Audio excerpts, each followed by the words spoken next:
Gabriel. Bonjour Mulhouse. Comment ça va? Ça va très bien et toi? Oui, impeccable, c'est la grande forme. Parfait, tout va bien. Si tout va bien, c'est parfait.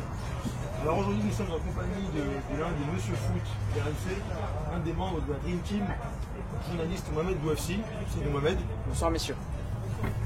Alors Mohamed, justement, tu déniches souvent des informations sur le Paris Saint-Germain pour RMC. Tu interviens souvent aussi dans les émissions Louis Attaque avec Luis Fernandez, et aussi l'Arquet Foot avec Jean-Michel Larquet. Donc tu vois, on va balayer plusieurs sujets pour que tu puisses un peu nous aiguiller sur l'actu du Paris Saint-Germain en général. On va parler un peu de transfert, on va parler un peu des champions, on va parler un peu de Ligue 1. Et puis à la fin, on va te lancer un petit défi pour un peu tester tes capacités footballistiques. Ça te va? Ça me va. Est-ce que tu es un supporter du Paris Saint-Germain ou bien tu es juste un spécialiste du Paris Saint-Germain? Non, je ne suis pas un supporter du PSG et on va dire un peu tant mieux parce que je pense que quand on est supporter d'un club et qu'on le suit, on manque peut-être parfois mais rarement d'objectivité si on veut le faire à fond. Paris a tellement créé, on va dire, depuis ces derniers mois et ces dernières années une force autour du club que, en gros, c'est toujours intéressant de les suivre. Après, non, je ne suis pas un supporter du club. Paris Saint-Germain a 8 points d'avance sur Monaco. Est-ce que tu penses que le titre, tu penses que c'est plié pour le titre ou bien qu'il faudra quand même attendre avant que le Paris Saint-Germain soit sacré? Je pense que là, je pense que c'était une journée tournant, on va dire. Il reste 11 journées, il reste 33 points à prendre. Pour l'instant, voilà, juste après le Classico, le classique. Après, pourquoi c'est une journée tournante? Parce que tout simplement, Monaco a perdu contre Saint-Etienne 2-0. Donc c'est pour ça que je pense que Paris a vraiment, on va dire, un pied en tant que champion de France. Je crois que personne n'avait de doute au début de l'année en disant que Paris serait un très gros favori de la Ligue 1. Après, Paris aujourd'hui 8 points sur le deuxième qui est Monaco, 11 journées de la fin. On voit que Paris souffre peu en Ligue 1. Dès qu'ils souffrent et dès qu'ils perdent, c'est un peu un tsunami. Ils ont un calendrier qui est assez favorable parce qu'ils ont quand même joué Paris déjà, ils ont quand même joué Marseille, Monaco, et ils vont recevoir, je crois, ils vont aller à Lille, mais là c'est quand même, on va dire, la porte ouverte, on va dire que le champ est libre pour que Paris soit champion et soit champion avec 5 points d'avance sur le deuxième ou 6 points ou un truc comme ça. Paris, aujourd'hui, ce qu'on peut dire, c'est que Paris peut commettre 2 faux pas pour être tranquille, 2 faux pas, voire 3, pour ne pas être champion de France. Quand on voit que Paris n'a pas connu de faux pas, quasiment pas, en 38 journées, enfin en 27, en 27, et si on met les matchs d'avant de la saison dernière, là on va très très loin. Je pense qu'on peut se dire que Paris, comme dirait Laurent Blanc, Paris n'est pas encore champion, mais le Paris peut rêver à porter le titre et rêver, mais un très beau rêve, quoi. Donc en plus de la Ligue 1, il y a la Ligue des Champions. Et Paris fait trembler un peu toute l'Europe, et surtout depuis l'année dernière. Selon toi, quel serait le tirage le plus favorable pour le PSG parmi les équipes qui s'apprêtent à passer les huitièmes? Paris aujourd'hui est prêt à recevoir n'importe quelle équipe, est prêt à jouer n'importe quelle équipe. Je pense que Paris dégage une telle facilité, une telle aisance technique, une telle palette, on va dire, technique. Je pense que Paris peut aujourd'hui affronter n'importe quelle équipe en se disant voilà, on est à leur niveau, on peut leur répondre sur le terrain. Je n'irai pas jusqu'à dire que Paris peut espérer un tirage comme l'Olympiakos ou un tirage un peu plus faible. Aujourd'hui, peut-être que la seule équipe qui dégage une plus grande facilité en Europe, c'est peut-être, comme le dit Thiago Silva, que le Bayern Munich. Après, Paris n'est pas moins fort que Chelsea. Pour toi, le PSG serait favori en Ligue des Champions ou va falloir attendre encore quelques années pour qu'il puisse remporter la Ligue des Champions? En fait, en Ligue des Champions, dans la dernière phase de la Ligue des Champions, qui est la demi-finale, voire le quart de finale, Paris a besoin surtout d'expérience. Et aujourd'hui, ces équipes-là qui sont à côté du Paris Saint-Germain, comme le Barça, le Real Madrid, Chelsea ou le Bayern Munich, ont un effectif de 11 joueurs qui ont une expérience incroyable de la Ligue des Champions. À chaque niveau, les mecs, ils ont 50 matchs, 75 matchs de Ligue des Champions, 100 matchs.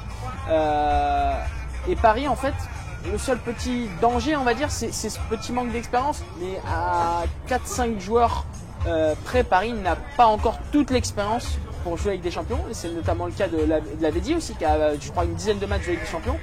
Peut-être qu'il va manquer ce petit brin pour cette année.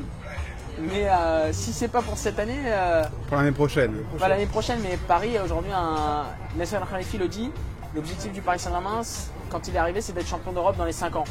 Voilà, on est à 2 ans et demi, 3 ans, ouais. Ça va faire 3 ans dans quelques mois. Je pense qu'il lui reste 2 ans et je crois qu'il est dans les temps pour faire de belles choses à Paris. Maintenant, Ahmed, on va passer au mercato. Donc, comme tu sais, justement, pour être compétitif sur les différents tableaux, il faut avoir un effectif assez riche, aussi bien au niveau quantitatif que qualitatif. Donc justement, qui dit équipe compétitive dit forcément mercato. Donc avec le Paris Saint-Germain, on entend beaucoup de choses. On a parlé de Eden Hazard, on a parlé de Pogba, on a parlé de Griezmann. Par rapport à Hazard, justement, il a à de multiples reprises dit qu'il n'allait pas quitter Chelsea. Je pense que c'est une piste à oublier. Par contre, par rapport à Pogba, il y a Andrea Agnelli ce matin qui a déclaré qu'il ne partirait pas, qu'il n'allait pas le vendre. Est-ce que tu penses que c'est pour faire monter les enchères ou bien que Pogba va réellement rester longtemps à la Juve? Andrea Agnelli, qui est président de la Juve, a déclaré il y a quelques mois que en fait, ça allait être très difficile de conserver Paul Pogba si une très grosse offre arrivait sur le bureau des dirigeants de la Juve. Je pense qu'il a eu des petits soucis avec ses supporters qui ont vu que Paul Pogba est très très important. Après, Paul Pogba est un très bon joueur. Il peut devenir un très grand joueur. Il est en train de le prouver. Parce que Nasser Al-Khelaifi a reçu les RMC Sport chez lui à Doha. Et quand on a évoqué le nom de Paul Pogba, on va dire, c'est assez drôle parce que ses yeux ont un peu pétillé. Parce que Paul Pogba est un grand espoir français et il dispose, comme on l'a déjà dit, notamment dans Louis Attaque ou dans les émissions, comme l'a dit Luis Fernandez, il a deux grandes chances pour le Paris Saint-Germain. C'est la première, il est très très fort et qu'il peut devenir un très grand joueur. Et la deuxième, c'est qu'il est français et qu'il a une bonne image. Et Paris veut construire une belle équipe, mais une équipe dans laquelle les Français peuvent s'identifier et dans laquelle Paris veut garder un petit peu une touche française. Et Paul Pogba est typiquement dans ce profil-là. C'est pour ça que c'est un joueur qui plaît aux dirigeants qataris et qui plaît à Nasser. Je pense que si Paul Pogba veut venir à Paris et que les dirigeants du Paris Saint-Germain le savent, je pense qu'il y aura une très belle brèche. Je pense que s'il veut aller au Real Madrid et que si ça revient aux oreilles de M. Pérez, le président du Real Madrid, je pense que ça sera une très belle brèche pour le Real. Et je pense que s'il voudra prolonger à la Juve, ça sera très facile, que ça va se faire ultra rapidement et qu'il n'y aura aucun souci. Aujourd'hui, la balle est dans le camp de Paul Pogba et pas dans le camp de la Juve ou dans le camp d'un autre club européen. Par rapport à Antoine Griezmann, parce que là aussi il y a pas mal de choses qui ont été dites, il y avait apparemment une offre qui aurait été faite, apparemment Antoine Griezmann serait venu visiter l'installation du Paris Saint-Germain, il serait venu apparemment au camp des loges. Le joueur a démenti, est-ce que tu penses que là aussi qu'il peut venir ou c'est clair? Antoine Griezmann n'était pas à Paris dans les derniers jours du mercato parce que comme vous avez pu le voir, on a fait un document sur lui sur BFM TV, sur les Bleus des Sports avec Lucas Digne, Antoine Griezmann et Florian Thauvin. Et ce qui est drôle, c'est qu'on l'a tourné le dernier jour du mercato. Et donc on était en lien avec lui dans les dernières heures du mercato. On était vraiment en lien avec lui au téléphone, etc., avec ses proches. Et il n'a pas visité les installations du PSG, il n'est pas venu au camp des loges. C'est faux. Après, c'est un joueur qui plaît à l'Europe entière. Antoine Griezmann, c'est un très beau profil. Ouais. Il a un peu ce profil atypique de joueur qui dispose d'une rapidité, d'une technique incroyable. Paris observe, Paris guette, Paris supervise plusieurs milieux offensifs gauche. Je pense que l'intérêt sur Antoine Griezmann est peut-être moins important que sur Paul Pogba. D'accord. Et Paris se laissera le temps, on va dire, cet été, de trouver de voir si le milieu offensif gauche est nécessaire. Donc la dernière recrue et l'unique recrue parisienne depuis le départ de Leonardo, c'est Yohan Cabaye. Il joue presque tous les matchs du PSG, mais il est rarement titulaire. Donc c'est vrai que quand on a un milieu, Mota, Matuidi, Verratti, c'est assez difficile de les déloger. Est-ce que tu penses qu'il va réussir à bouleverser un peu cette hiérarchie et est-ce vraiment un bon coup pour le PSG et Cabaye, ce recrutement? J'ai vu beaucoup de doutes chez les supporters du Paris Saint-Germain, notamment sur les réseaux sociaux lorsqu'il est arrivé à Paris Saint-Germain. J'ai vu, certains étaient contents, mais j'ai vu du doute. On parle d'un joueur qui est international français, qui est quand même titulaire à Newcastle, qui a été champion de France avec Lille, et qui est apprécié par les plus grands entraîneurs du monde. Quand José Mourinho dit ça, je pense que José Mourinho c'est quelqu'un de respectable, surtout dans le milieu du foot. Et moi, j'aime pas donner mon avis sur des joueurs, mais quand José Mourinho dit que c'est l'un des meilleurs milieux de terrain d'Angleterre et qu'on l'a perdu, que c'est un dommage pour la Première Ligue, je pense qu'il doit pas avoir tort. Ouais, c'est sûr. Après, la qualité du joueur, on n'allait pas remettre en question, mais c'est surtout au niveau de la concurrence avec tout le milieu parisien qui est indétrônable en fait. Je pense que Paris ambitionne désormais de gagner la Coupe de France, la Coupe de la Ligue, le championnat, la Ligue des Champions, le trophée des champions. Je pense que la volonté de Nasser à la fin d'une année, c'est de faire le quintuplé. Je pense que Nasser Al Khelaifi, quand il construit une équipe, il pense pas forcément à empiler les joueurs. Il pense à créer une ossature et créer la meilleure ossature possible. Et avoir 5 joueurs pour 3 postes dans le club ou l'un des clubs qui veut devenir l'un des plus grands clubs du monde, je pense que c'est juste normal. C'est ce qu'il faut pour emporter, au moins espérer jouer sur tous les tableaux et au moins jouer avec la volonté de gagner toutes les compétitions. Au Real Madrid, on ne se pose pas ce genre de questions. Au Barça, on ne se pose pas ce genre de questions. Je crois que les clubs veulent juste en Europe doubler les postes. Et à Paris, ils sont juste 5 joueurs pour 3 postes. Donc c'est même pas doublé.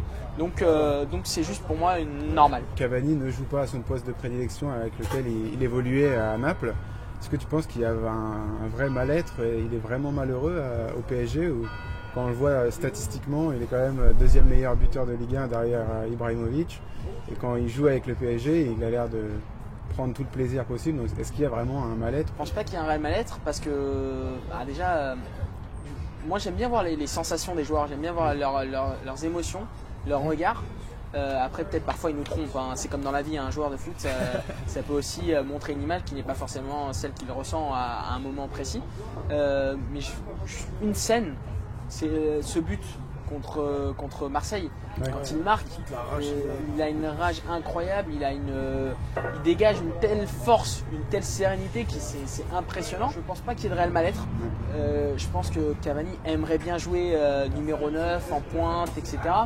Mais je pense déjà qu'il est très heureux de jouer. Ça c'est le plus important. Il sait qu'il joue dans l'un des plus grands clubs du monde, dans l'un des meilleurs clubs du monde.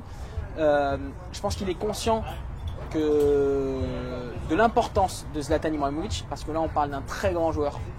Zlatan Ibrahimovic c'est l'un des meilleurs joueurs du monde et je pense pas qu'il y ait de réel mal-être. Cette jeune génération Paris Saint-Germain avec notamment Marco Verratti, Adrien Rabiot et Erwin Onganda. Marco Verratti, on peut dire qu'il a fait son 3 Paris, il n'y a rien à dire. Rabiot il a quand même pas mal joué, là il n'a pas encore prolongé. Erwin Onganda il a joué début de saison mais il a un peu disparu de la circulation. Est-ce que tu penses que justement les jeunes arriveront à se faire une place parmi justement les stars de Paris Saint-Germain? Enfin, je répondrais que la seule place qu'ils peuvent se faire c'est par le talent et le travail. Si au Barça des joueurs comme Lionel Messi, il est arrivé je crois au même moment. Après c'est Lionel Messi, il n'y a pas de souci, c'est le meilleur joueur, l'un des meilleurs joueurs de l'histoire, etc., etc. On est tous d'accord.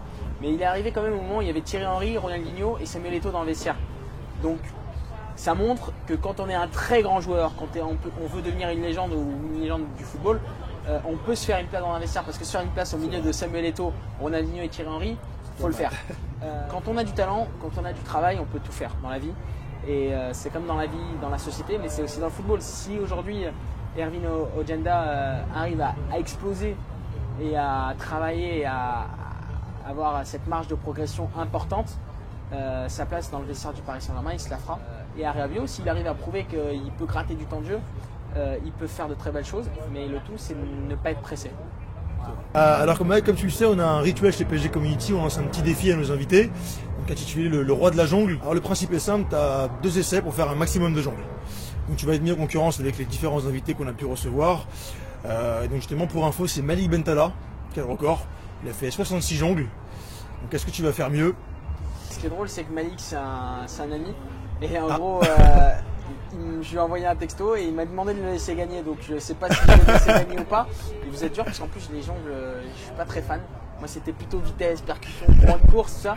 Et en plus je sors d'une blessure, mais on va tenter ça et on va essayer de faire ça.